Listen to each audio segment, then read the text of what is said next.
Welcome to Prophecy in the News. I'm your host, Kevin Clarkson. Thank you for joining us today. We have with us today a guest that's never been on one of our programs, and yet is no stranger to our ministry. He speaks at our conferences. He produces a lot of DVDs that we have shared and many of you have become familiar with. I'm speaking of Doc Marquis. And I said we truly have a marquee name guest. So That you do. We are glad to have you. I am absolutely thrilled to be here. This, as you pointed out, this is my first time here. Yeah, in the studio. Yeah. And you are a favorite at our conferences and quite a interesting and colorful character, I might add. We have very forgiving people out there. But your own, and we may have some other shows we do with you to explore the Illuminati. You've done a number of presentations on that and on the giants in America and the findings. And it's not quite even the mainstream for those areas, some of the things that your awareness of the occult brings out. So we're glad to... Yeah, well, with the giants, how I learned my knowledge of the ancient giants and such was in the Illuminati. Okay. Well, yeah, and as it is, sometime next year, I'll be going out into the field and just living in that area till we uncover what I think will be a particular cave where the remains of a number of ancient giants are located. That's fascinating. Yeah. Well, we'll look forward to talking with you more about that. Right now, though, you've got your first full-length book coming to publication.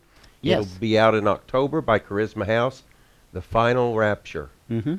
Now, Doc, I have written the forward for this book, so I do know the contents a little bit. But for our viewers, just tell us what's different about your take. It's nothing new to you, but people look at that and say they've never thought of that before in quite that way. No.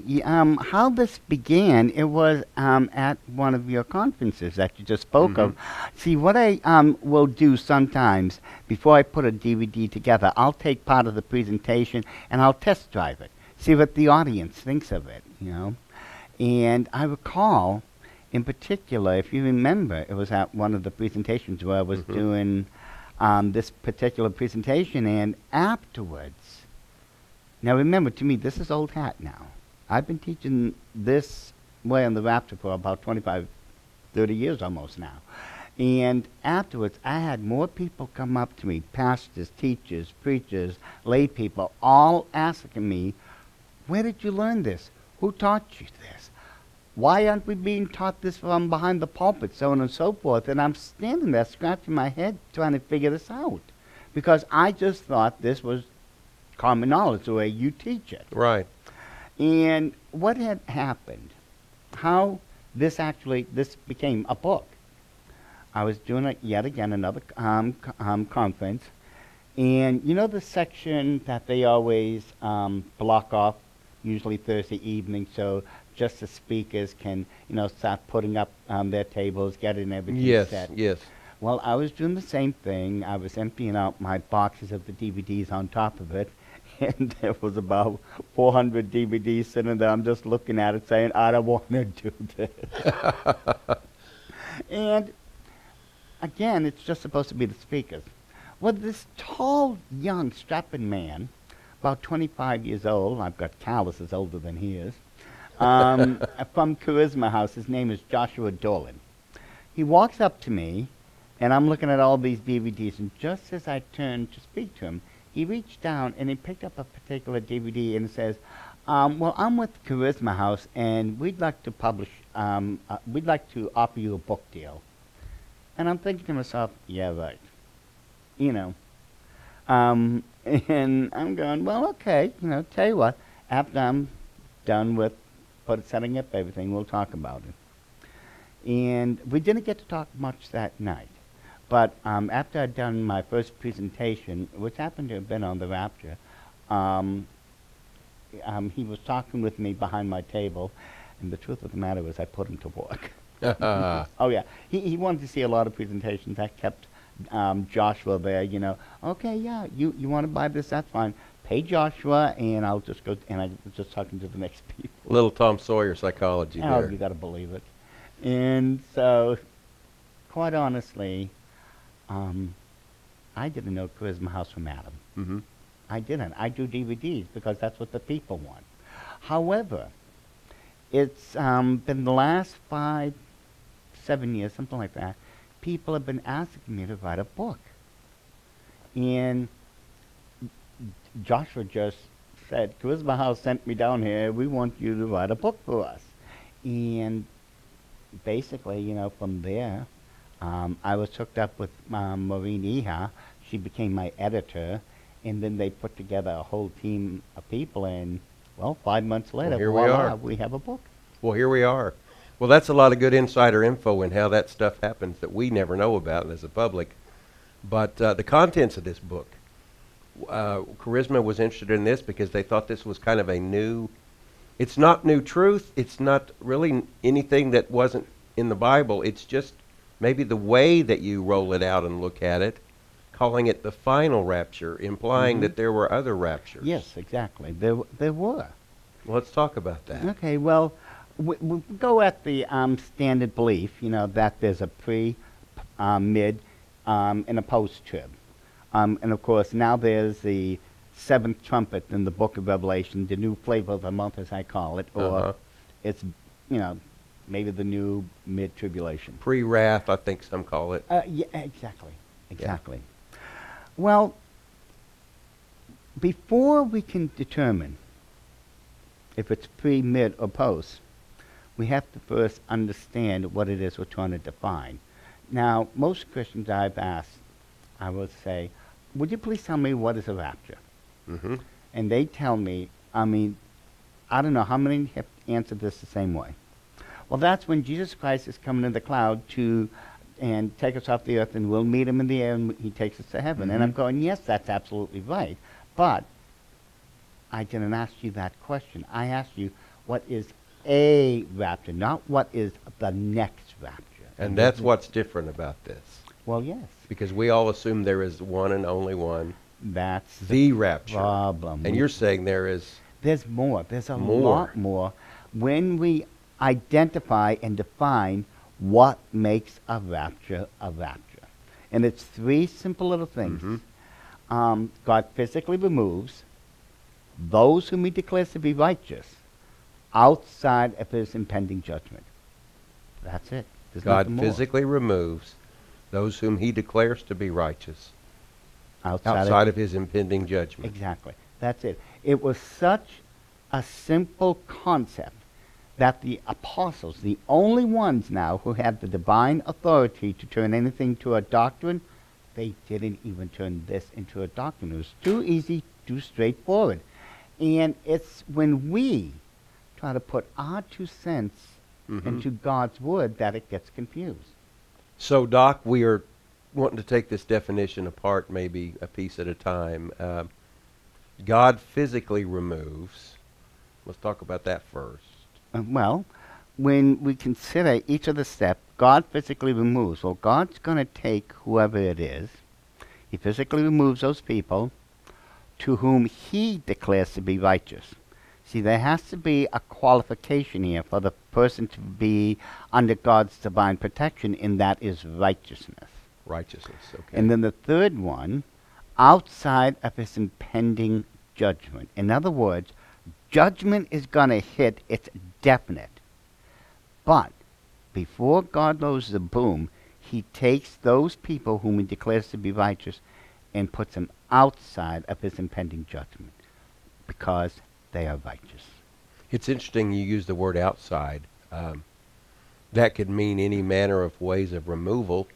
Maybe like, well, I don't want to give away your cases, but I'm just thinking of different ways God could accomplish this. I wanted to read one from Genesis 5, if I may, about Enoch, and then I'll kind of let you maybe elaborate on others. But Genesis 5, of course, many of you will be familiar with because the founder of this ministry, J.R. Church, has done a book on the ancient book of Enoch.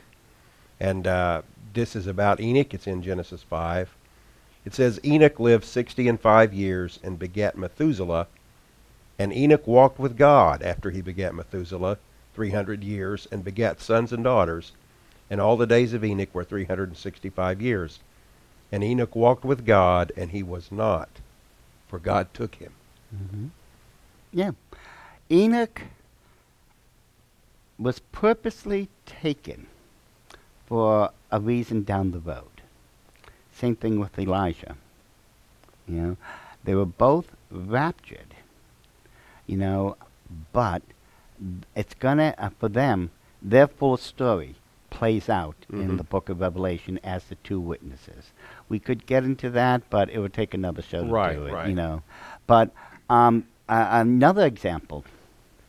Let's look at well, the very first, if you want to call it full rapture, would have been what happened with Noah and the ark. We know that in chapter 6, God tells Noah that the world is full of wickedness. Every thought of man is wicked. I'm just ashamed at my creation. And so he told Noah, build an ark. And I believe, what was it, about 100 years later, if I remember, or 120, the ark was complete. And Noah, his three sons, Ham, Shem, Japheth, Mrs. Noah, we don't know her name or the daughters' names, but they were all put in the ark with 9 of all animals. And I know everyone thinks it's 2 by 2, but we find out it was 2 and 7. Two of the unclean and 7 of the clean. You know, I wasn't taught Common Core math, so I know 2 and 7 still equals 9. Right. Well, anyway, so, and then the great flood happened. Now, is this a rapture by the definition we began with? God physically removes those whom he declares to be righteous outside of his judgment. Does it work, yes or no? Well, God physically removed Noah, his sons, his daughter-in-laws, and his wife, and 9 of every animal, and secured them in the ark. He put them in the ark. God physically removed them. Was Noah and his family considered righteous? Righteousness has to be there, or this doesn't work.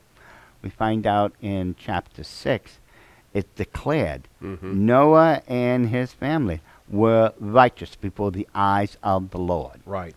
Now, the third part, where God removes these people before he lowers the boom, did that happen in this case? Yes. They were secured in the ark, and if I remember, they had to sit there a full week before the rains came down and they were washed away. So God physically removes those whom he declares to be righteous outside of his impending judgment, and everyone else was left to face the wrath of God. Now, probably my favorite example would be the events of Sodom and Gomorrah. We learn more about a rapture there than just about any other place in the Bible. And there are hidden, if you want to call it, mysteries that are so obvious that we just read it and we pass over these things. We know that 2 angels came down in chapter 19, I believe it is, here, in... There they are, my glasses, chapter 19. We find the events of the 2 angels going down to Sodom to meet up with Lot. Right. They just finished visiting Abram, or Abraham. There was 3 to begin with, one of them being, I'm convinced, Jesus Christ. And those 2 angels went to the city of Sodom. And they told Lot that God had had it with the wickedness of this place. And to sum it up, they basically gave him the evening to gather up his son-in-laws, his family, and any of his friends.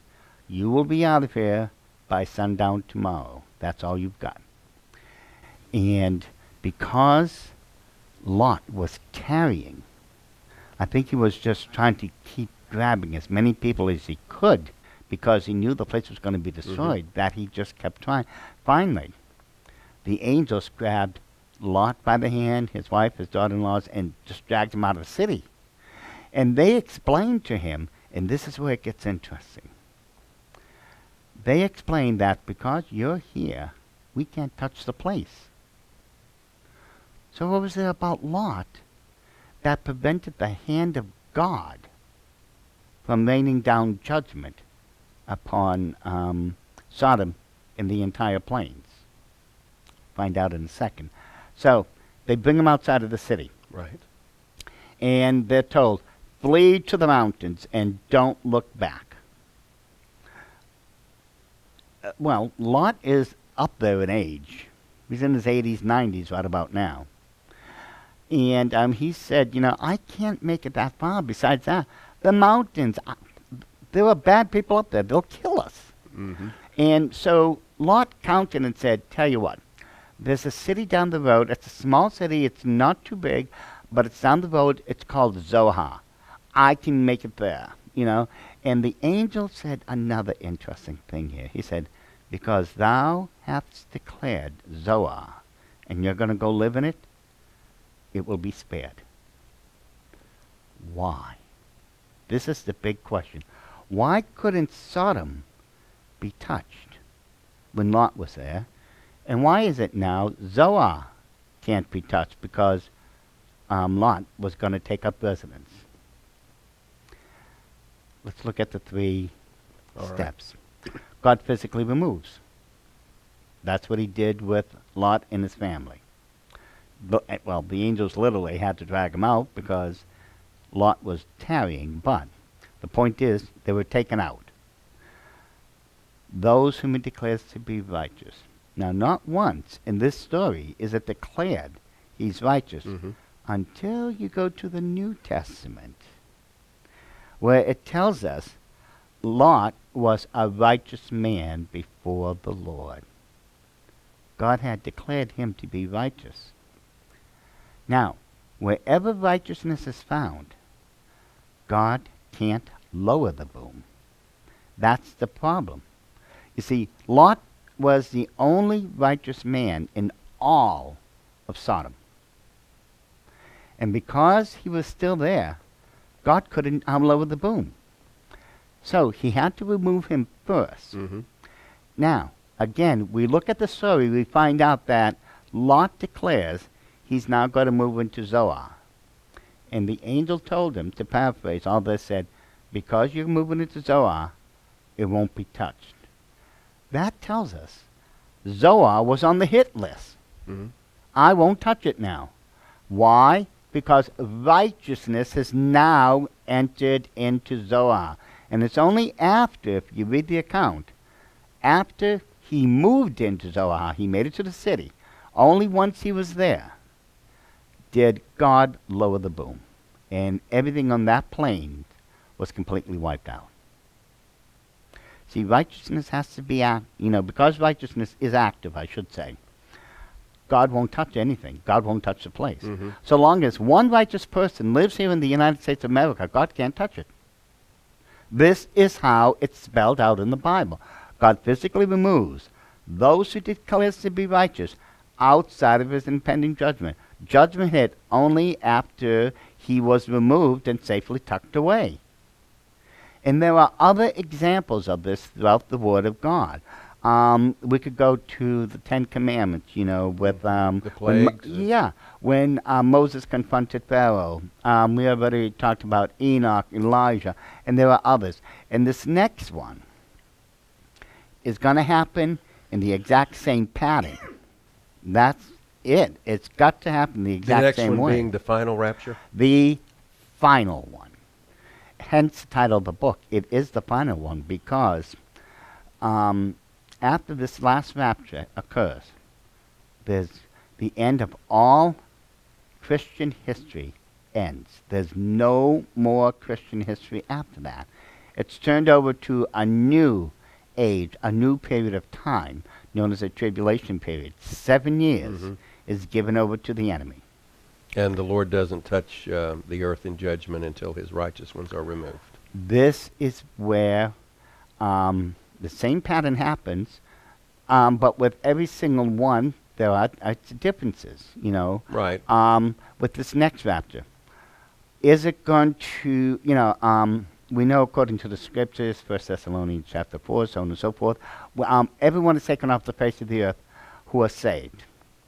And we find out that, of course, in the book of Romans, it's explained to us that we have imbued righteousness through Jesus Christ.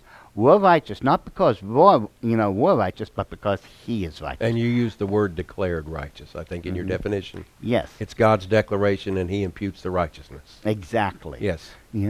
And because we have imbued righteousness, and we know, according to the book of Revelation, God's wrath is poured out upon the whole Mm-hmm. of the earth, not a part of it, or not just this side, no, the whole of the earth.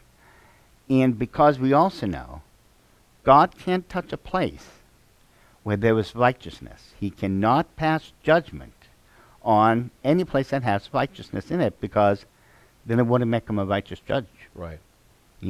Why punish me if I've done nothing wrong? So, because of this, everyone in this last and final rapture, everyone has to be removed and put somewhere else, since the whole of the earth is going to be judged. And because all of the righteousness has now been removed, God can pour out his cup of wrath upon the whole of the earth. Well, let's hang on to that thought and talk about where we're removed to when we go outside in this next one. But I want to offer this book to you at home and tell you how you can get a copy. This won't be released until October of 2017, but you can place a pre-order now. And we were talking to Doc Marquis today. It's called The Final Rapture, and it says, what we know about the end times only scratches the surface. This is, I think you said 234 pages or something. We'll get it. Ooh, it's 200 and something. That's 200 and something. I only anyway. wrote it. I don't know. And we've only talked about the first section of the book in this program today, the past that we find of raptures in the Bible. We'll be talking in another program about current signs of the times that the book addresses, as well as the future that we are discussing at this moment. But this is available, as always, through our Prophecy in the News bookstore at prophecyinthenews.com, or calling the 800 number on your screen. And we're offering this now as a pre-order, $15.95 plus shipping and handling. So, boy, that's something you can look forward to. I think it would be a great thing to have as this fall approaches. All right. Removed from the whole earth, so judgment will happen in the tribulation. And then where are the saints, the righteous ones, removed to? Well, if we go by the scriptures, we're brought to God's heaven. We know that there's a series of events that will occur. One will be the Bema Seat judgment, which born-again Christians will go through. It's not the Great White Throne. The Bema Seat judgment is an account of what did we do for the Lord's service while we were saved. Yes. We give an account of. And that's still going to be a bit of a toughie to go through. But and then of course there's the marriage feast, where the bride and the groom, Jesus and all his saved children, come together for one big, marriage supper. Beautiful. Then after that, we prepare for war, because the armies of God in chapter 19, the book of Revelation, verse 11, the battle of Armageddon, and then of course the millennium. Right, but we are absent in all of these events Of judgment. Exactly. And again, the big important thing to remember is God can't touch a place if there's righteousness. So we can't be here. This is just common sense now. We can't be here if God's going to pour out his entire wrath, as the book of Revelation declares. 7, 8 times at least in Revelations, it talks about the whole of the wrath of God, the cup of the wrath of God, and the earth is just being destroyed. And again, the important part is to remember, there's no righteousness at that point. Now, will people get saved? Yes. There's no doubt of it. We find 144,000 male Jewish virgins. That's taught the art of evangelism and sent out throughout the world. Right. Well, you don't teach that many people how to evangelize if they're not going to get people saved. Right. Again, common sense. And after that, the final judgment, as you well know. But the important thing to remember, in every single example did God take his children out of his judgment before, during, or after? In every example of a rapture in the Bible, he always takes his righteous people outside of his judgment before he lowers the boom. Yes. So this tells us, just by the pattern, and there is a definitive pattern that starts in the first book of the Bible, where the first rapture happens, and goes through the last book of the Bible, where the final rapture happens. That pattern, in every occurrence, God removes his kids, his righteous people, before he ever does anything, which means, by theological terms, it's a pre-tribulation, or before he judges the people. Every single time. There's not an exception. Right. I mean, you've read the book. You wrote the foreword. God bless you for doing that. Thank you. You're welcome. And every single time, it was always before. So it's pre-tribulation. Every single time. The pattern is immutable. Like the Lord, who changes not. Amen to that. So Yes. he has set that up. Well, that's great. Well, we've been talking with Doc Marquis today, and we'll be doing another show on his forthcoming publication of The Final Rapture. And you do make a great case, which I believe with all my heart, that the church will be raptured before the tribulation. And just to recap, we've cited the story of Lot, where the angels literally take Lot and his daughters and Mrs. Lot by the hand, almost dragged him out, Yes. kicking and screaming. And they're saying, we can do nothing until we get you out of here. And it's going to be that way with the saints of God at the return of Christ as he comes in the air and raptures us out. And then the judgment of God can begin on this planet Earth. You know, we always like to end our show by saying to you, you don't have to go through these things. If you know Christ, you will be a part of those who escape the coming judgment of God, not only on the earth, but in eternity in hell. And if you put that off or delay receiving him, you gamble with the most important thing you have, and that's your soul. Jesus said, what'll it profit a person if they gain the whole world but lose their own soul? And Christ came and died for you so that your sin could be covered and forgiven. He was buried and rose again 3 days later, bringing light and immortality to life through the gospel. Eternal, everlasting life, if you'll call on his name, trust him, ask him to save you, you can be assured that he will, just as he promised. And we want to encourage you to join us as we keep looking up. Thank you.